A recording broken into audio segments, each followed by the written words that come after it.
ថ្ងៃនាងមានទ្រព្យគុណមិនខ្វះច្រើនណាស់មានពេជ្រខ្សែកចិញ្ចៀនខ្សែដៃទុកទូកៅអីសត្វតែល្អ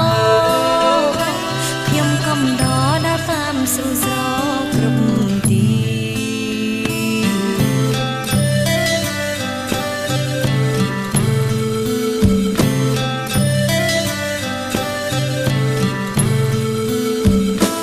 នាងមានប្តីជាកូនសេដ្ឋីអ្នកស្ដុក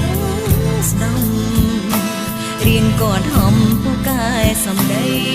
គ្មានពីចង់ស្គាល់វេលាតើនាងយល់ព្រមប្រគល់ជីវិតបងទីដែលជាសង្សារអ្នកក្រក្រេ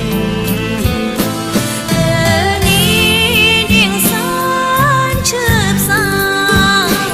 ចោលស្នេហ៍ឲ្យមានវិបដិសារី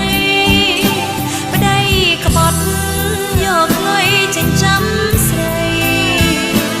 មានមេឃដីតាប្រយោជន៍អ្វីបើគ្មានក្តីសុខ